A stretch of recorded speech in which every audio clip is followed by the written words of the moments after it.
Hello guys, welcome the back the welcome. स्वागत है आप सभी का हमारे YouTube channel my UPSC journey 2022 में। आज हम आपको बताने वाले हैं इंडिया के एंशिएंट पास्ट यानी कि एंशिएंट हिस्ट्री की ये बुक आर एस शर्मा की है। इसमें से यूपीएससी और बीपीएससी के लिए कौन कौन से टॉपिक इम्पोर्टेंट हैं,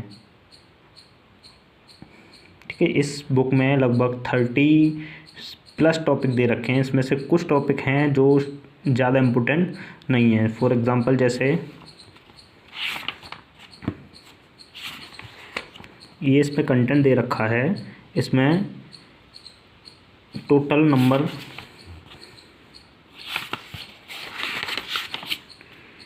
33 टॉपिक हैं। तो 33 टॉपिक में से इसमें से कुछ टॉपिक ऐसे हैं जो आप यूपीएससी के लिए इम्पोर्टेंट नहीं हो सकते, लेकिन वो लोग जिनका ऑप्शनल हिस्ट्री है तो उनके लिए तो सारे टॉपिक इम्पोर्टेंट हैं। लेकिन जो सिर्फ जीएस पर्पस के लिए पढ़ना चाह रहे हैं तो उनके लिए कुछ टॉपिक इसमें से इम्पोर्टेंट नहीं हो सकते हैं, ठीक है। और जो लोग बीपीएससी के लिए प्रिपरेशन कर रहे हैं उनके लिए कुछ और कम टॉपिक इम्पोर्टेंट रहेंगे। जैसे पहला है, आप इसमें पढ़ सकते हो the significance of ancient Indian history. तो ये टॉपिक आप चाहे यूपीएससी में जीएस के लिए पढ़ें या आप ऑप्शनल के लिए पढ़ें तो इस टॉपिक को आप पढ़ सकते हैं। उसके बाद में मॉडर्न हिस्टोरियन ऑफ, कोई ज़रूरत नहीं है। अगर आप जीएस के लिए या बीपीएससी के लिए पढ़ रहे हैं तो नहीं, लेकिन ऑप्शनल के लिए पढ़ रहे हैं तो पूरी बुक इम्पोर्टेंट है, उसके लिए कोई दिक्कत नहीं है।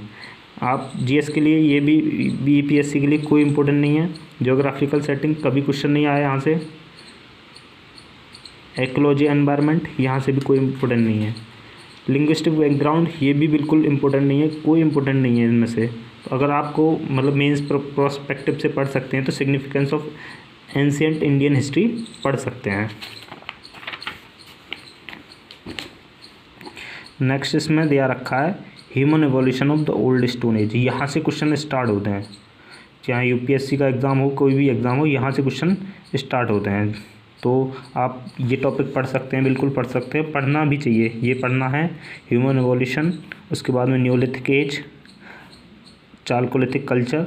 अगर आप बीपीएससी के लिए पढ़ रहे हैं तो ये टॉपिक मोस्ट इम्पोर्टेंट है, ये टॉपिक मोस्ट इम्पोर्टेंट है, यहाँ से क्वेश्चन मिलेगा आपको। और आर्यन कल्चर ज़्यादा नहीं पूछा जाता है। ऋग्वेद इम्पोर्टेंट हो सकता है, ऋग्वेद पढ़ सकते हो, बीपीएससी के लिए काफ़ी इम्पोर्टेंट रहेगा। यहाँ से आगे आने वाले टॉपिक लेटर वैदिक एज, ये भी इम्पोर्टेंट है। उसके बाद जो बीपीएससी के लिए जो मोस्ट इम्पोर्टेंट है यूपीएससी के लिए, बीपीएससी के लिए, वो है जैनिज़्म बुद्धिज़्म। ये पढ़ना ही पढ़ना है आपको, इसमें कोई कंप्रोमाइज़ नहीं कर सकते। नेक्स्ट टॉपिक में दे रखा है territorial student rise of Magadh. Magadh BPSC के लिए तो बहुत ज़्यादा इंपॉर्टेंट हो जाता है क्योंकि हिस्ट्री बीपीएससी की वहीं से है। मैसेडोनियन इन्वेजन, उसके बाद में वर्णा सिस्टम, ये जो बुद्धा के बारे में क्वेश्चन आना ही आना है बीपीएससी यूपीएससी में। यूपीएससी ने तो अभी 1-2 साल से नहीं पूछ रहा बुद्धा के बारे में, लेकिन बीपीएससी में तो पक्का क्वेश्चन आने वाला है यहाँ से। मौर्य एज, बिल्कुल अशोक के बारे में, सबके बारे में। सिग्निफिकेंस ऑफ मौर्य रूल, ये बिल्कुल पढ़ना है। उसके बाद में सेंट्रल एशियन कॉन्टेक्ट, ये पढ़ना है। सातवाहन फेज, आप अगर बीपीएससी के लिए कर रहे हैं तो इसके आगे छोड़ सकते हो। सातवाहन फेज कभी नहीं पूछा जाता। डीप साउथ की हिस्ट्री नहीं पूछी जाती बीपीएससी में कभी। क्राफ्ट कॉमर्स, अर्बन ग्रोथ, ये नहीं पूछा जाता। अब यहाँ से ये एक और इम्पोर्टेंट टॉपिक जो बीपीएससी के लिए, rise and growth of the Gupta empire, ठीक है ना। गुप्ता एम्पायर, गुप्ता एज बिल्कुल इम्पोर्टेंट है, ठीक है ना। उसके बाद में spread of civilisation eastern India, ये इंपॉर्टेंट है बिल्कुल। हर्ष और उसके टाइम ये पढ़ सकते हो, हर्ष का टाइम बिल्कुल इम्पोर्टेंट है, ठीक है ना, 27 नंबर। उसके बाद में ये है तुम्हारा ब्राह्मणाइजेशन, ये छोड़ सकते हो। अगर बीपीएससी के लिए कर रहे हो तो छोड़ सकते हो, लेकिन यूपीएससी के लिए बाकी सारे टॉपिक, शुरू के 6 टॉपिक छोड़ के यूपीएससी के लिए पूरी बुक इम्पोर्टेंट है।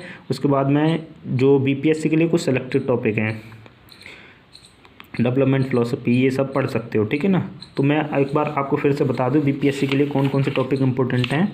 यहाँ से ये टॉपिक नंबर है 10, हड़प्पन कल्चर, ये इंपॉर्टेंट है। उसके बाद में age of Rigveda 12 number, later Vedic phase 13 number, Jainism Buddhism, उसके बाद में मगध, उसके बाद में age of Buddha, modern age और मॉडर्न रूल, ये चैप्टर इंपॉर्टेंट हैं। और उसके बाद में है ये तुम्हारा rise and growth of Gupta empire, life in Gupta age, eastern India में सिविलाइजेशन और हर्ष एंड हिज टाइम। यानी कि ये 9 चैप्टर आपके लिए बीपीएससी के लिए काफ़ी इम्पोर्टेंट हो जाते हैं। तो थैंक यू गाइस। अगर वीडियो पसंद आई हो तो लाइक कर देना, कमेंट कर देना।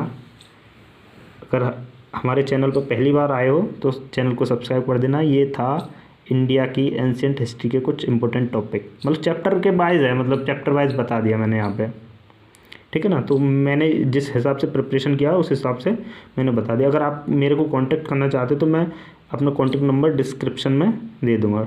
ठीक है गाइस, थैंक यू।